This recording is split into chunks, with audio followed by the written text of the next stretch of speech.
ரொம்ப சந்தோஷம், மகிழ்ச்சி. இவ்வளோ பெரிய ஈவெண்ட் பரியேறும் பெருமாளில் நான் ஒரு ப்ரொடியூசராக ஆரம்பித்தேன். அப்போ பார்த்த மாரி செல்வராஜ் இப்போ அப்படியே வேறு மாதிரி மாறி இருக்கோம்.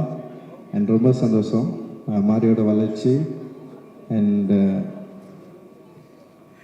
ஸோ இந்த மாதிரி ஒரு நிகழ்வு மாரியோட படத்துக்காக திரும்பவும் நீளம் மூலமாக நடக்கிறதுல வந்து நான் ரொம்ப மகிழ்ச்சி அடைகிறேன். வாழ்த்துக்கள் மாரி. Thank you Aditi. Aditi, we met Bombay and you saw Kala back to back, right? So Aditi, she is my fan. That is why she wants to work with me. She wants to make a movies and social என்ன சொல்கிறது, சமூக அரசியல் அடிப்படையாக இருக்கிற திரைப்படங்களை என் கூட சேர்ந்து படையெடுக்கணுன்ட்டு தமிழ்நாட்டில் நிறைய பேர் இருந்தாங்களான்னு தெரியாது. But Bombay she will come and she came for me and my thought, what I believe, philosophy. And thank you Aditi. And so wonderful. We did a lot and we have to do a lot. And thank you Samir sir. And Pramod, ரொம்ப நன்றி. பிரமோத்துக்கு வந்து சீனிவாசன் வந்து சொன்னாருன்னு நினைக்கிறேன், இல்லை உங்களை introduce பண்ணது. So Srinivasan மூலமாக நான் அவங்கள வந்து மீட் பண்ணேன். அண்ட் பிரமோத் தான் ஐ மெட் Sameer sir. And Sameer sir, you believe me. And நான் என்ன விஷயம் நான் சொல்ல விரும்புகிறேன்னா, அண்ட் சமீர் சாருக்கும் நான் என்ன யோசிக்கிறேனோ அண்டு நான் என்ன பிலீவ் பண்ணுறனோ இந்த socio பாலிட்டிக்ஸை he understood and that is why he wants to support me. அதுதான் வந்து ரொம்ப முக்கியமானதாக நான் வந்து நினைக்கிறேன். அண்ட் ரொம்ப நன்றி. Thank you Sameer sir and entire applause team. And Sunil, you such a sweet boy man, sweet man. Always know you have a lot of positivity and such. Thank you your support is wonderful, amazing. Thank you. And Prasoon and whoever involved, everyone from Applause. And we've been doing we already we finished 2 movies and we need to do a lot. Thanks for your support, thanks for believe me. And also this movie, we quoted on budget but little over budget, but you never asked me, you never texted me, nothing. Thank you, you believe me a lot. And after saw the Bison, you sent us a message and the film was awesome and amazing. You just felt like very emotional. And that time I got okay, fine. He spends money and he loved the movie, right? That is enough. Thank you Samir sir. And ரொம்ப மகிழ்ச்சியாக இருக்குது, சந்தோஷமாக இருக்குது. எனக்கு தெரியல நான் ஏன் படம் எடுக்க வந்தேன்னா அதுக்கு எனக்கு பல காரணங்கள் இருக்குது, பல யோசனைகள் இருந்தது. அந்த யோசனை மூலமாக தான் நான் படம் எடுக்க வந்தேன். ஆனால் நான் எடுக்க வந்ததுக்கப்புறம் இப்போ என்ன மாதிரி யோசிக்கிற நிறைய பேர் இருப்பாங்க அப்படின்னு தெரியும். அப்படி தான் நான் மாரி செல்வராஜை வந்து ஃபர்ஸ்ட் டைம் வந்து நான் பார்த்தேன். ராம் சார் தான் மாரி செல்வராஜ் என்கிட்ட அனுப்பிச்சி வச்சார். மாரி செல்வராஜ் வந்து என்னுடைய மெட்ராஸ் திரைப்படத்து மேலே மாரிக்கு விமர்சனம் இருக்குதுன்னு தான் சொல்லியே எனக்கு அனுப்பிச்சார். மாரிக்கு வந்து இந்த படத்து மேலே ஒரு விமர்சனம் இருக்குது, அதனால் நீங்கள் அவங்கக்கிட்ட பேசுங்க அப்படின்னு சொல்லிட்டு தான் அனுப்பிச்சார். அப்படி தான் வந்து மாரியை நான் வந்து ஃபர்ஸ்ட் வந்து நான் வந்து மீட் பண்ணேன். மாரியை எனக்கு என்ன பிரச்சனைனா, மாரியை நான் ஃபர்ஸ்ட் டைம் பார்த்தேன்ல, இன்னுமே அப்படியே பார்த்துட்டு இருக்கிறேன். ஆனால் மாரி வளர்ந்துட்டான், மாரி நிறைய படம் பண்ணிட்டான். அண்ட் மாரிக்கு வந்து அந்த ஃபிலிம் இண்டஸ்ட்ரிலையும் சரி ஒரு பொசிஷன் கிடச்சிருக்கு. பட் ஆனால் நான் என்ன பார்க்குறேன்னா வந்து திரும்பவும் நான் வந்து அதே பழைய மாதிரியே பார்க்குறேன்னா அது வந்து எனக்கு சம்டைம்ஸ் வந்து இது இந்த மாதிரி இல்லையே, அவன் அந்த மாதிரி ஆச்சு அப்படிலாம் வந்து யோசிக்க ஆரம்பிச்சிடறேன். ஸோ அது என்னுடைய ஃபால்ட்டு தான். அது நான் அதை புரிஞ்சுப்பேன். ஏன்னா நான் எப்பவுமே வந்து என்ன சொல்கிறது, மனுஷங்களை தவிர வேறு எதுவும் நம்புகிற ஆள் கிடையாது. நான் மனிதர்கள் மட்டுமே நம்பி நான் இருக்கிறேன் நான். ஸோ அந்த மனிதர்கள் நம்புகிறப்போ மனிதர்கள்கிட்டேருந்து எனக்கு என்ன கிடைக்குதோ அது வந்து திரும்ப கிடைக்கலன்னா நான் கொஞ்சம் அப்படியே டைல்யூட் ஆகிடும், அப்படியே கொஞ்சம் யோசிப்பேன், அந்த மாதிரி சில விஷயங்கள் வந்து மாறிக்கிட்ட நான் எதிர்பார்த்துருக்குறேன். பட் ஆனால் மாரியை நான் எங்கே வைக்கிறேன்னா, மாரியோட கோவத்தை வந்து ஆர்ட்டாக மாற்றுறாங்க. ஸோ அது வந்து ரொம்ப முக்கியமானதாக நான் வந்து பார்க்குறேன். பைசன் படத்தை வந்து நான் பார்த்து முடிச்சதுக்கப்புறம் நான் வந்து அவன்கிட்ட பெருசாக இப்போ வரைக்கும் நான் சொல்ல எனக்கு சில குறைகள் இருந்தது, நான் அதை அவன்கிட்ட நான் வந்து சொன்னேன். ஸோ இதெல்லாம் இருக்குது, இப்படி இருக்குது, இதை பண்ணலாம், சரி பண்ணலாம் அப்படின்னு சொன்னேன்.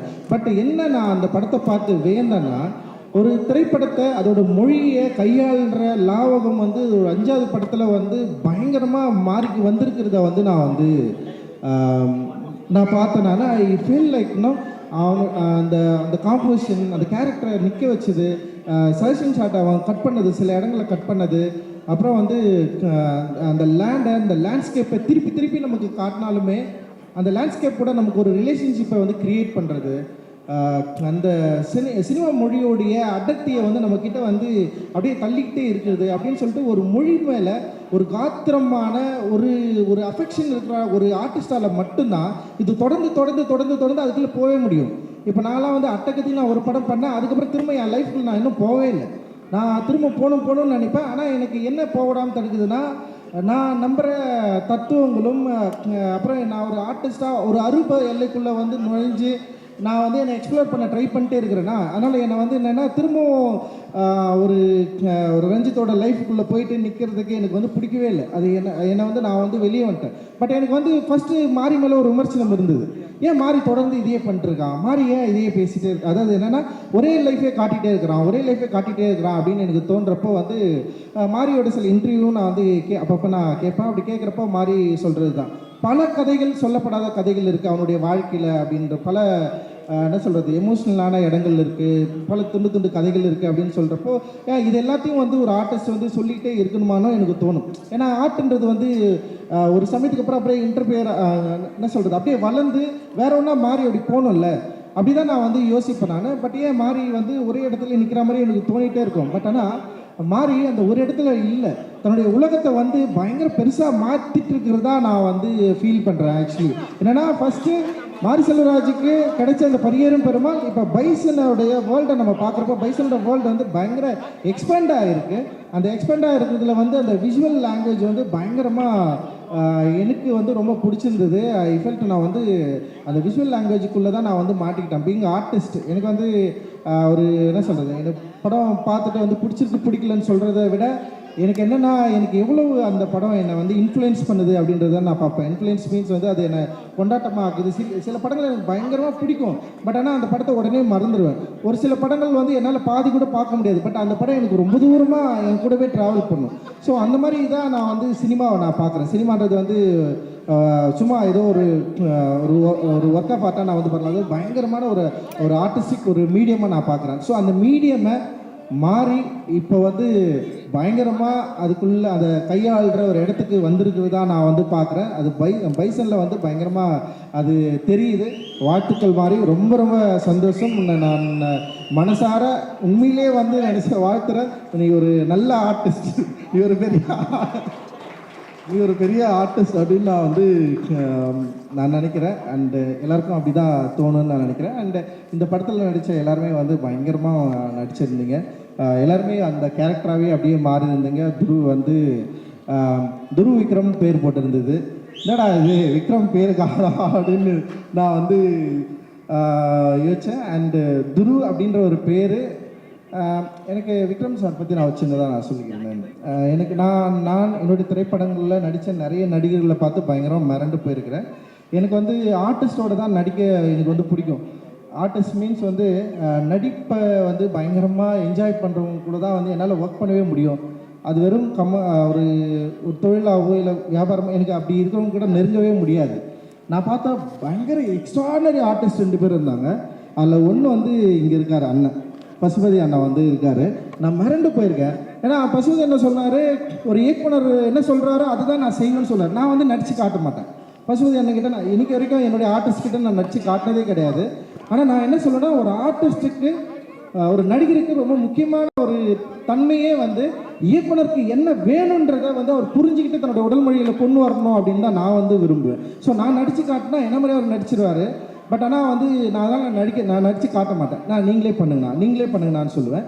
அண்ட் வந்து அவர் சார்பட்டா பரம்பரையில் வாத்தியாரா அவர் பண்ணது, ரங்கன் வாத்தியாரா பண்ணது வந்து extraordinary work.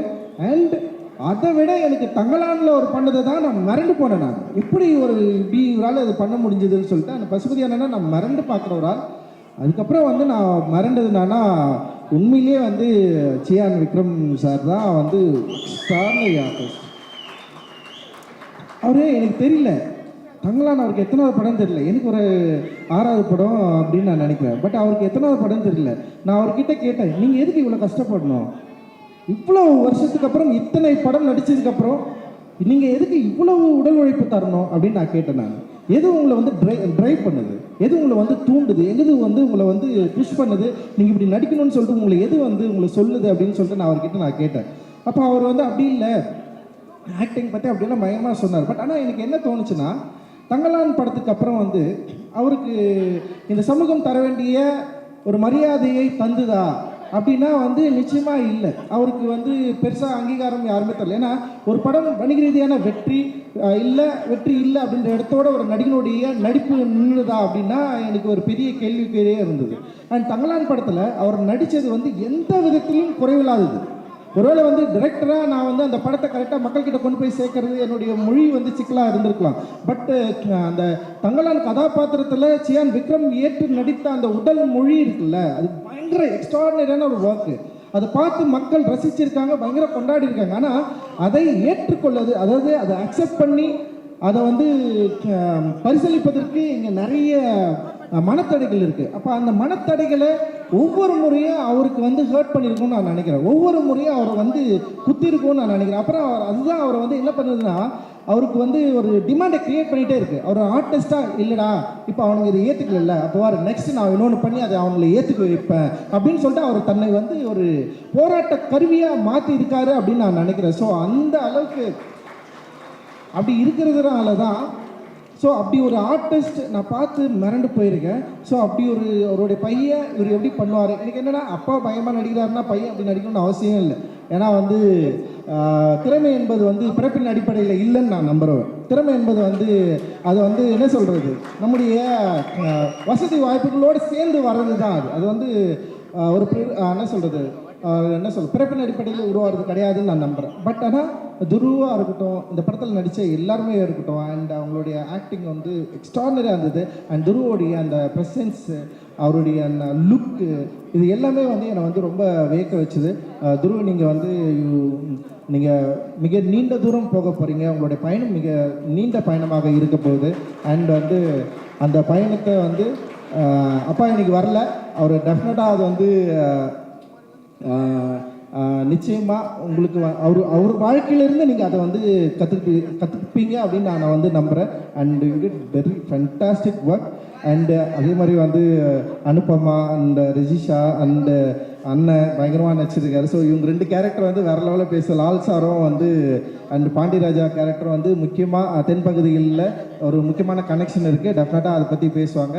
And thank you மனத்தி Ganesan அண்ணா, ரொம்ப ரொம்ப நன்றி. நீங்கள் வந்து எங்களுக்கு வந்து சப்போர்ட்டிவாக எங்கள் கூட இருந்து உங்களுடைய லைஃப்பை எங்கள் கூட ஷேர் பண்ணி எங்களை நம்பி எங்களோடு பயணித்ததுக்கு வந்து மிக மிக நன்றி. அண்ட் பசுபதி அண்ணா ரொம்ப ரொம்ப சந்தோஷம், தேங்க்யூ.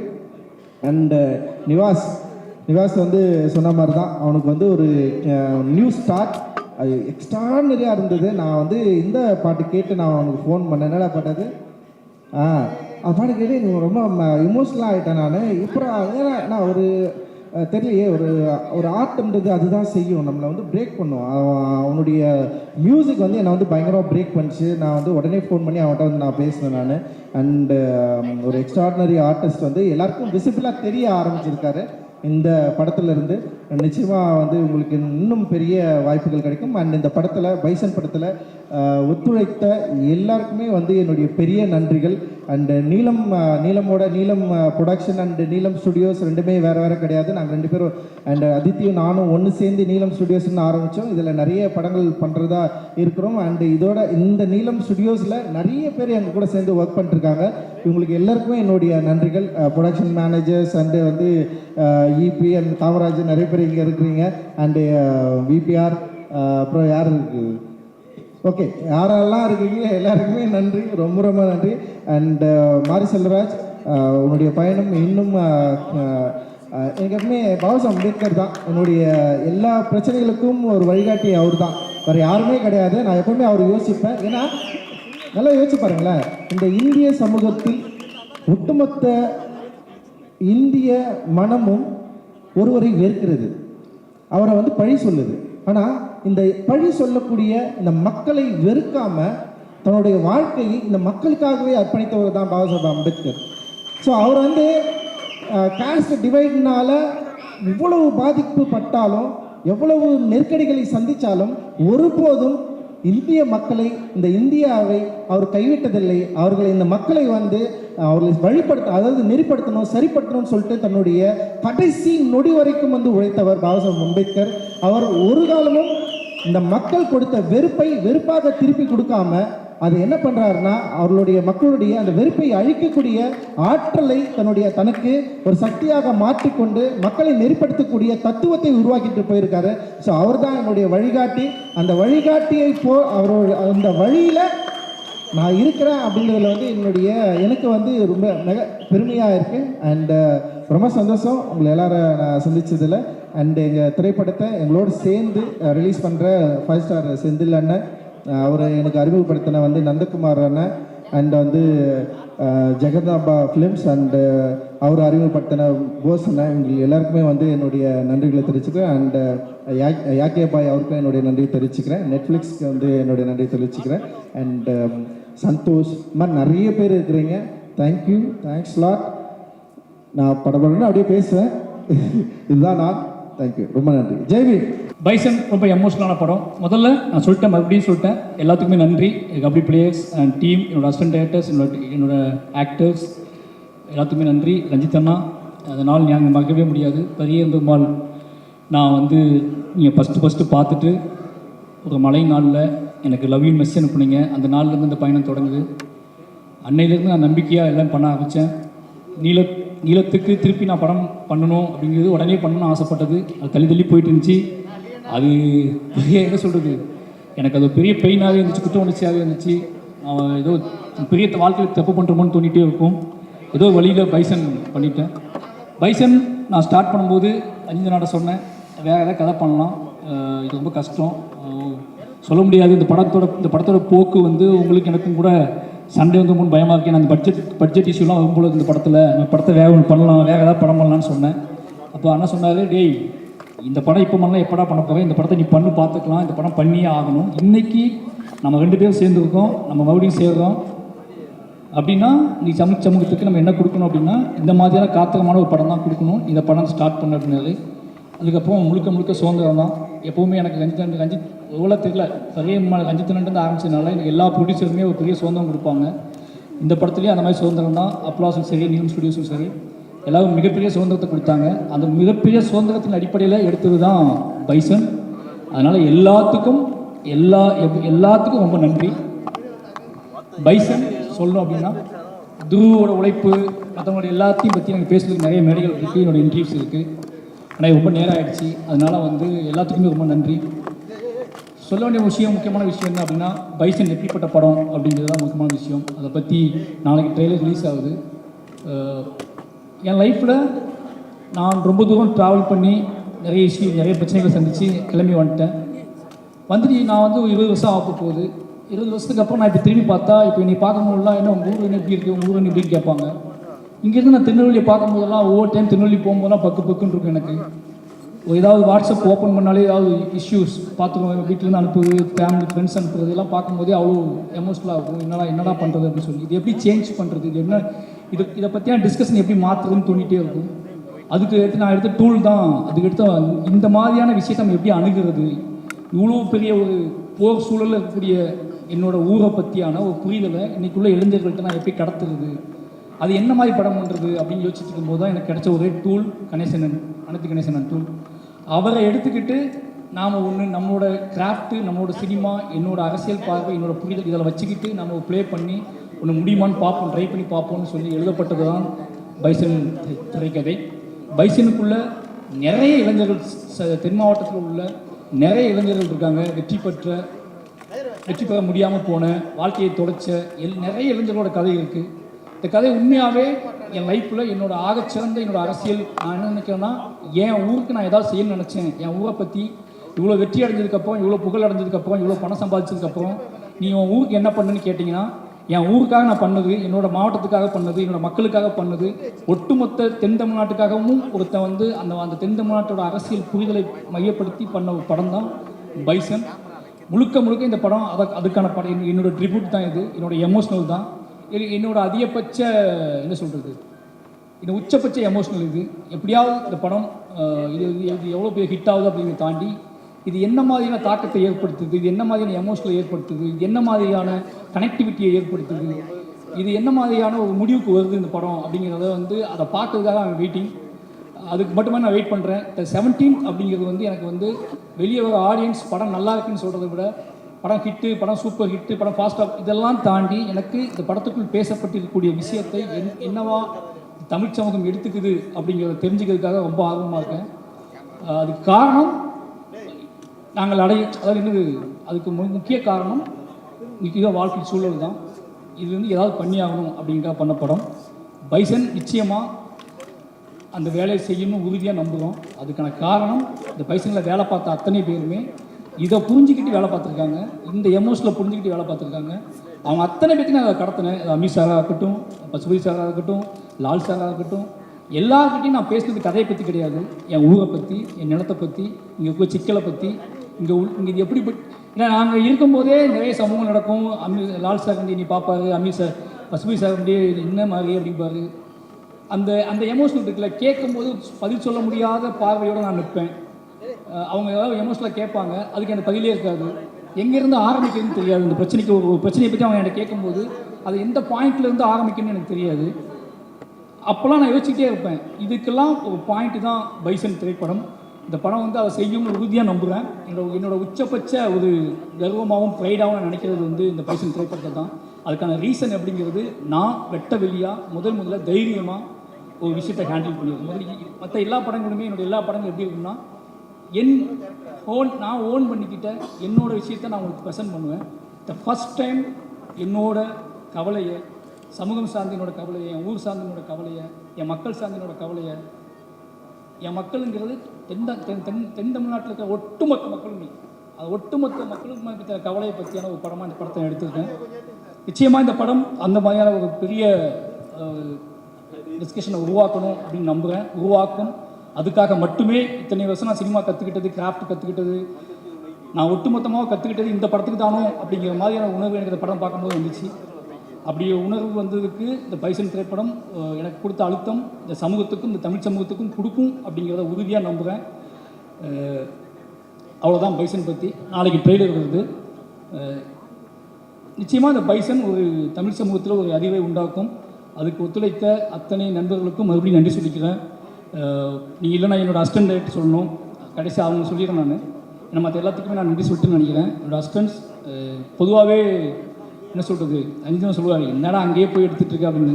அங்கேயே போய் தான் எடுக்கிறேன் அப்படின்னாலும் அவங்க ஏன்னா அதே சிலுங்கி தான், அதே சட்டை தான், மாற்றிக்கிட்டே தான் இருக்கும். ஆனால் அதுலேயும் நிறைய ஓடிட்டே இருப்பானுங்க. எல்லோரும் நிறைய வேலை செஞ்சாங்க இந்த படத்தை. ஏன்னா இந்த படத்தை பற்றியான புரிதல் அவங்களுக்குமே இருந்துச்சு, இந்த படம் ஏன் எடுக்கிறான்னு சொல்லி. ரொம்ப நன்றி. இந்த படத்துக்கு வெளியே இருந்து நிறைய வேலை பார்த்துருக்காங்க, அவங்களுக்கும் நன்றி. நிறைய கபடி வீரர்கள் ரொம்ப சப்போர்ட் பண்ணாங்க. மெயின் என்னோடய பிரச்சனையை, என்னோடய ப்ரெஷரை, என்னோடய கோபத்தை இந்த எல்லாம் மற்ற படத்தை விட இந்த படத்தை நான் நிறைய ரொம்ப ப்ரெஷராக இருந்தேன், நிறைய வேலை பார்த்தேன். உடல் உழைப்பு தேவைப்பட்டுச்சு. அந்த உடல் உழைப்பு போடும்போது நமக்கு ஒன்று கோபம் வரும்ல, அந்த கோவத்தின் அடிப்படையில் தான் இந்த படம் வேலை பார்க்கப்பட்டுச்சு. அந்த கோவத்தை அக்செப்ட் பண்ணிக்கிட்டு எங்கெங்கேருந்து வந்த, வெளி ஸ்டேட்லேருந்து வந்த நிறைய கபடி பிளேயர்ஸ், ஏன்னா இப்போ அவங்க வேறு வாழ்க்கைக்கு வந்துட்டாங்க, மேட்டில் விளையாட ஆரம்பிச்சிட்டாங்க. ஆனால் அவங்க அத்தனை பேருமே எனக்காக மண்ணில், அதுவும் மத்தியான வெயிலில் அவங்க விளையாண்டு கொடுத்தது அது எதுவுமே மறக்க முடியாது. இந்த படத்தோட வெற்றி தான் அவங்களுக்கு சமர்ப்பணம். நிச்சயமாக இந்த படம் ஒரு எல்லாருக்குமான ஒரு படமாக இருக்கும், ஒட்டுமொத்த தமிழ் சமூகத்துக்குமான படமாக இருக்கும். இந்த படத்தை எனக்கு இந்த படத்தை முழு சுதந்திரமாக எடுக்க அனுமதித்த ரஞ்சித் அண்ணாவுக்கு மறுபடியும் நன்றி. இந்த நேரத்தில் கடைசியாக சொல்லிக்கிறது, இந்த மாரி செல்வராஜ் இந்த பெயரை முன்வைத்து நிகழ்த்தக்கூடிய இந்த நகரத்தில் நிகழ்த்தக்கூடிய அத்தனைக்கும் ராம் சார் அப்படிங்கிற ஒருத்தர் தான் காரணம். இந்த அரசியல் புரிதலை அவனுக்காக தான் உருவாக்குனார். இந்த மேடையில் அவர் எனக்கு இல்லை. எனக்கு என்னென்னா என்னோட பெரிய பலம் அவர் தான். அவர் ஒன்று சொன்னார், இந்த படம் பார்த்துட்டு உன்னோட பெஸ்ட் அப்படின்னாரு. ஒவ்வொரு படமும் அவரை காட்டும்போது இந்த வார்த்தையை நான் வாங்க ட்ரை பண்ணுவேன். பெரியம்மாள் பண்ணும்போது பெஸ்ட் படம் எடுத்துடா அப்படின்னாரு. கர்ணன் பண்ணும்போது என்னடா பெரியம்மாள் தாண்டி போடுறது அப்படின்னாரு. அப்புறம் மாமன்னன் பண்ணும்போது அதே மாதிரி ஒன்று சொன்னார். வாழை பண்ணும்போது ஏதோ எப்படியோ ஒரு பெஸ்ட் படத்தை எடுத்துட்டேன் அப்படின்னு சொன்னார். ஆனால் இப்படி பைசன் பார்த்துட்டு உங்களுக்கு பெஸ்ட்டு இதுதான்டா அப்படின்னாரு. இப்படி எனக்கு வந்து என்ன தோணும் அப்படின்னா, ஒரு விஷயம் தான் மெயினாக தோணும் எனக்கு எப்போவுமே. என்ன நான் எடுக்கிற படம், நான் எடுக்கிற விஷயம் எதுவாகவோ கலெக்ட் ஆனாலும் என்ன பண்ணாலும் எனக்கு தோண வேண்டியது, நான் ஏதாவது ஒன்று ரொம்ப உறுதியாக நம்பி ஒரு விஷயம் பண்ணுவேன். அந்த நம்பி பண்ணுற விஷயம் மக்கள்கிட்ட போய் சேர்ந்துருமா சேராதா அப்படிங்கிற பயம் மட்டும்தான் பெருசாக எனக்கு இருக்கும். அது தப்பாக புரிஞ்சிடக்கூடாது அப்படிங்கிற பயமும், அது சரியாக போய் சேரணுமே அப்படிங்கிற பயம் மட்டும்தான் எனக்கு அதிகமாக இருக்கும். ஆனால் இந்த படத்தில் அந்த பயம் வந்து சுத்தமாக இல்லை. அதுக்கான காரணம் இந்த படத்தை ஆல்ரெடி பார்த்த நண்பர்களும், ரஞ்சித் அண்ணா, மற்றபடி எல்லா அப்ளாஸ், இந்த டீம் இவங்க கொடுத்த பெரிய சப்போர்ட். கிட்டத்தட்ட நான் இந்த மொமெண்ட்டெல்லாம் ஏன் க்ரியேட் பண்ணேன் அப்படின்னா, இவங்க ஆல்ரெடி என்கிட்ட வந்து ஒரு சக்ஸஸ் ஆன மாதிரியே பேசிகிட்டு இருப்பாங்க, பயங்கரமாக சக்ஸஸ் பிக் மாதிரி எடுத்துலாம் சொல்லிட்டு. அதுக்காக தான் இந்த மொமெண்ட் எல்லாம் க்ரியேட் பண்ணது. ஏன்னா இவங்க எல்லாருமே ரொம்ப ஹார்ட் ஒர்க் போட்டாங்க. அப்போ நான் என்ன ஏதாவது வெறுமனா இவங்களை எப்படி பண்ணுறது அப்படிங்கும்போது தான் ஏதாவது ஒன்று பண்ணி அவங்களுக்கான நன்றி நம்ம தெரிவிச்சிடணும் அப்படிங்கிறதுக்காக தான் அவசரமாக இந்த இதெல்லாம் க்ரியேட் பண்ணுது. நிறைய பேருக்கு கொடுக்க முடியல. அதுக்கான காரணம் நேற்று ரெடி பண்ண ஆரம்பித்தோம். நிச்சயமாக இது கொடுக்க முடியாத ஆட்களுக்கு நிச்சயமாக கண்டிப்பாக கொடுத்துருவாங்க. இது ரொம்ப அவசரமாக ரெடி பண்ணது. அதனால் இது வாங்க முடியாத இது கொடுக்காத ஆட்களுக்காக மன்னிப்பு கேட்டுக்கிறேன். இது ரொம்ப அவசரமாக ரெடி பண்ணது. லால் சார் ரொம்ப தேங்க்யூ. எல்லாத்துக்குமே ரொம்ப நன்றி. இங்கே எல்லாருமே இந்த படத்தில் பண்ணவங்க எல்லாருமே ஒன்றே ஒன்று இருந்துச்சு, எல்லாருமே மாரியை லவ் பண்ணாங்க. மாரியை லவ் பண்ணாலும் மட்டும்தான் அந்த படத்தில் எல்லோரும் வேலை செஞ்சாங்க. எனக்கு நல்லாவே தெரியும். பொதுவாக லவ் பண்ணாலே நமக்கு தெரியும்ல, நம்மளை யாராவது லவ் பண்ணால் நம்ம ஓவராக உரிமை எடுத்துக்குவோம், அவங்ககிட்ட ஓவராக சண்டை போடுவோம், ஓவராக ஏதாவது பண்ணுவோம்ல. அந்த மாதிரி நான் நிறைய விஷயம் பண்ணியிருப்பேன். அதுக்காக சாரி, மன்னிப்பு கேட்டுக்கிறேன். யாரையாவது ஹர்ட் பண்ணியிருந்தா இது பண்ணியிருந்தா மன்னிச்சுக்கோங்க.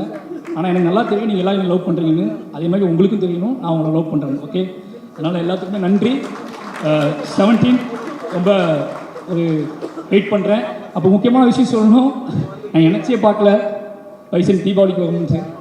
என் லைஃப்பில் தீபாவளி பண்டிகை அப்படிங்கிறது வந்து ஒரு முக்கியமான பண்டிகையே கிடையாது.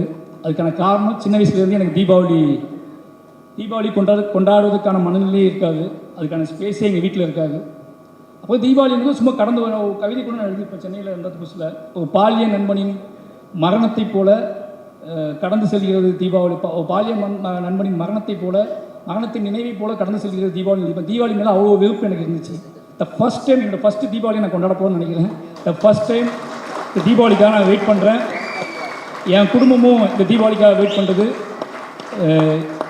தீபாவளியை நான் தமிழ் சமூகத்தோடு சேர்ந்து பைசனோடு சேர்ந்து கொண்டாட போகிறேன்.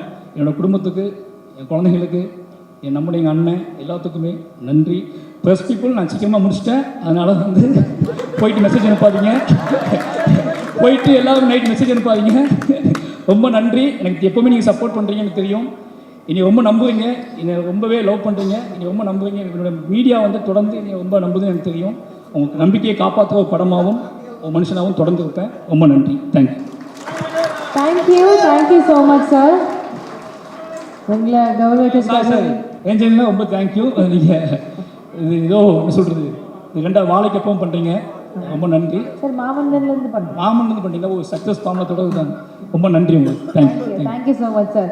இந்த வீடியோ உங்களுக்கு பிடிச்சிருந்தா லைக் பண்ணுங்கள், கமெண்ட் பண்ணுங்கள், ஷேர் பண்ணுங்கள், சப்ஸ்கிரைப் பண்ணுங்கள்.